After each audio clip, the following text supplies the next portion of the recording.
बोल काका हम कदी रोपनिया रे जा।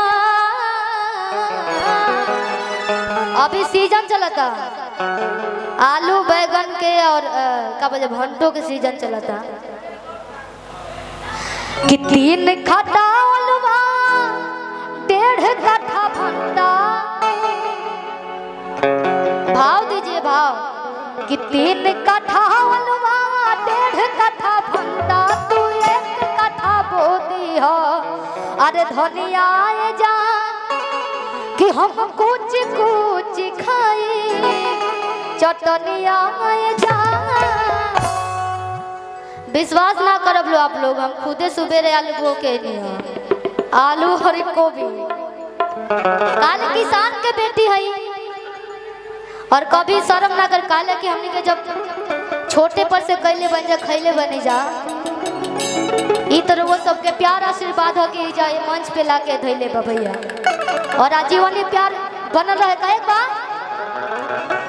कि चाहत बनी हो मोहर देश में कमाए अरे सुनो ये करिया हो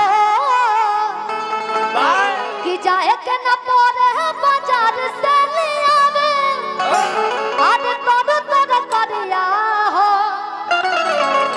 तो बोला काका हम कदी रोपनिया रे जा। 3 कट्ठा अलुआ 1.5 कट्ठा भंटा। तू 1 कट्ठा हम कुछ कुछ खाई चटनिया जा।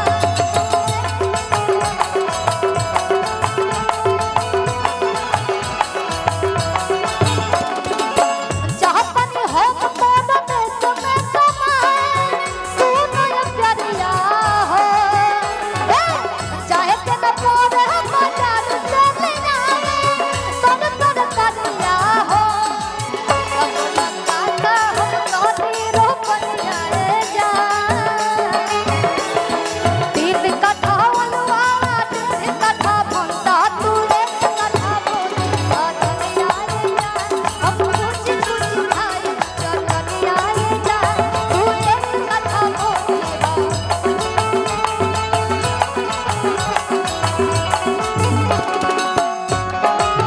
धोती बाजो गाना के भूल जाते हो।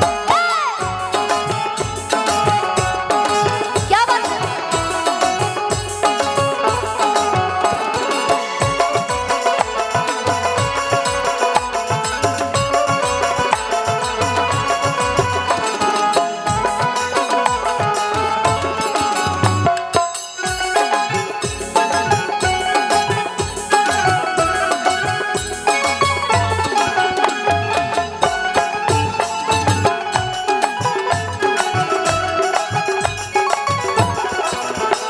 तू 1 कट्ठा बोली धनिया रे जा। बड़ा सुंदर लाइन बा कि भुजिया बना के तू खोई हो ए बहू की मोना खोलबू तो कैसे खैबू। खोला खोला खोला खोला ढेर बड़न कवर नहीं के खोला। अरे खोल ना रे। लाई मोबाइल खा दिया पे खुल जाई कर मुंह कि भुजिया बना के तू खोई हो ए बहू की तू 4 थान हम लगा दे हम लहू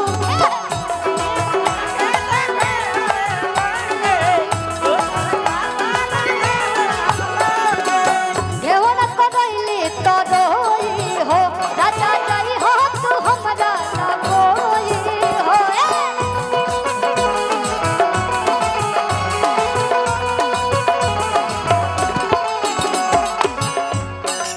बड़ा सुंदर लाइन बा तो खाली टाइम से डाल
आपका क्या नाम है?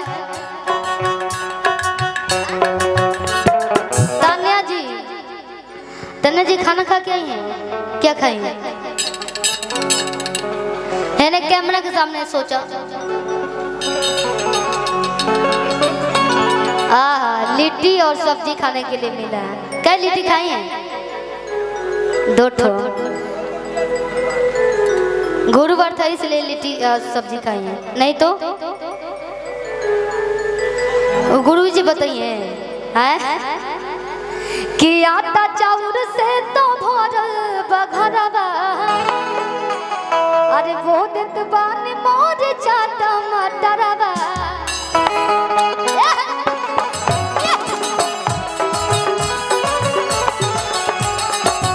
आटा चाउर से तो भरल बघरवा, वो देत बानी मोर चाटा मटरवा।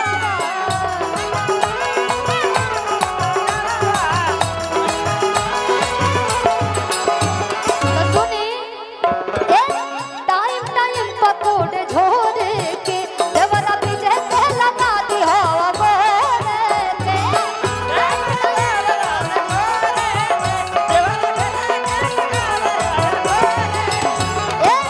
टाइम टाइम पकोड़े झोरे के देवरा पीछे से लगा दी हवा बोरे के।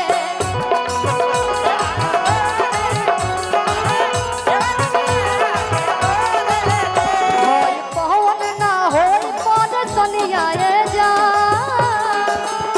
और 3 कथा अनुवा 3 कथा भंता तू 1 कथा बोली हो धनियाए जा।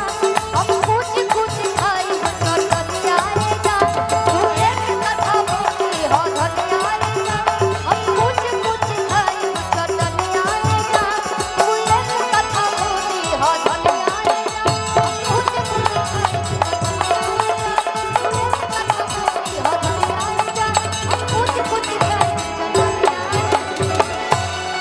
वाह।